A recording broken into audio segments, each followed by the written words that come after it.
Supreme court ने child pornography पर बड़ा फैसला सुनाया है। शीर्ष अदालत ने कहा है कि चाइल्ड पोर्नोग्राफी को डाउनलोड करना या देखना पॉक्सो अधिनियम के तहत अपराध है।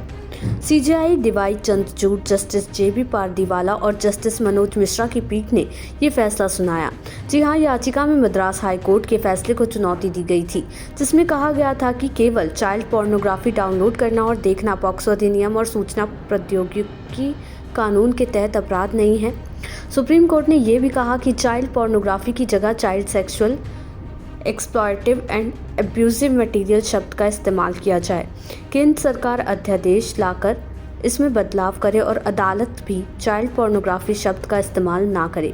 वहीं जस्टिस जेबी पारदीवाला ने कहा कि हमने दोषियों के मनों की स्थिति की धारणाओं पर सभी प्रासंगिक प्रावधानों को समझाने के लिए अपने तरीके से प्रयास किया है और दिशा निर्देश भी निर्धारित किए हैं। हमने केंद्र से ये भी अनुरोध किया है कि बाल अश्लीलता के स्थान पर बाल यौन शोषण संबंधी कंटेंट लाने के लिए एक अध्यादेश जारी किया जाए। हमने सभी उच्च न्यायालयों से कहा है कि वो चाइल्ड पोर्नोग्राफी शब्द का इस्तेमाल ना करें। पारदीवाला ने कहा कि धारा 15(1) चाइल्ड पोर्नोग्राफी कंटेंट को दंडित करती है। एक अपराध का गठन करने के लिए परिस्थितियों को ऐसे कंटेंट को साझा करने या स्थानांतरित करने के इरादे का संकेत देना चाहिए। धारा 15(2) पॉक्सो के तहत अपराध दिखाना होगा। ये दिखाने के लिए कुछ होना चाहिए कि एक वास्तविक प्रसारण है या 2 धारा 15(3) पॉक्सो के तहत अपराध गठित करने के लिए प्रसारण करने की सुविधा है।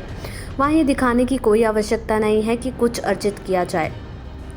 ये 3 उपखंड एक दूसरे से बिल्कुल अलग हैं। अब इस मामले पर मद्रास हाई कोर्ट ने इसी साल जनवरी में पॉक्सो एक्ट के एक आरोपी के खिलाफ केस को रद्द कर दिया था। हाई कोर्ट ने कहा था कि अपने डिवाइस पर चाइल्ड पोर्नोग्राफी देखना या डाउनलोड करना अपराध के दायरे में नहीं आता। कोर्ट ने ये टिप्पणी 28 साल के एक शख्स के खिलाफ चल रहे केस पर सुनवाई के दौरान की थी। उसके खिलाफ चाइल्ड पोर्नोग्राफी के आरोप में पॉक्सो और आईटी कानून के तहत मामला दर्ज था। कोर्ट ने आरोपी के खिलाफ चल रहे केस को रद्द कर दिया था। वहीं 2023 में केरल हाई कोर्ट ने भी इसी तरह का बयान दिया था। कोर्ट ने कहा था कि अगर कोई व्यक्ति अश्लील फोटो या वीडियो देख रहा है तो ये अपराध नहीं है, लेकिन अगर दूसरे को दिखा रहा है तो ये गैर कानूनी होगा। अब क्या होता है पॉक्सो एक्ट, आइए जानते हैं। दरअसल पॉक्सो यानी protection of children from sexual offence act, इस कानून को 2012 में लाया गया था। ये बच्चों के खिलाफ होने वाले यौन शोषण को अपराध बनाता है। ये कानून 18 साल से कम उम्र के लड़के और लड़कियों दोनों पर लागू होता है। इसका मकसद बच्चों को यौन उत्पीड़न और अश्लीलता से जुड़े अपराधों से बचाना है। इस कानून के तहत 18 साल से कम उम्र के लोगों को बच्चा माना गया है और बच्चों के खिलाफ अपराधों के लिए कड़ी सज़ा का प्रावधान किया गया है। पॉक्सो कानून में पहले मौत की सज़ा नहीं थी, लेकिन 2019 में इसमें संशोधन कर मौत की सज़ा का भी प्रावधान कर दिया। इस कानून के तहत उम्र कैद की सज़ा मिली है तो दोषी को जीवन जेल में ही बिताना होगा। इसका मतलब हुआ कि दोषी जेल से जिंदा बाहर नहीं आ सकता। इसी तरह अगर कोई व्यक्ति किसी बच्चे का इस्तेमाल पोर्नोग्राफी के लिए करने में दोषी पाया जाता है तो दोषी पाए जाने पर 5 साल और दूसरी बार में 7 साल की सज़ा हो सकती है।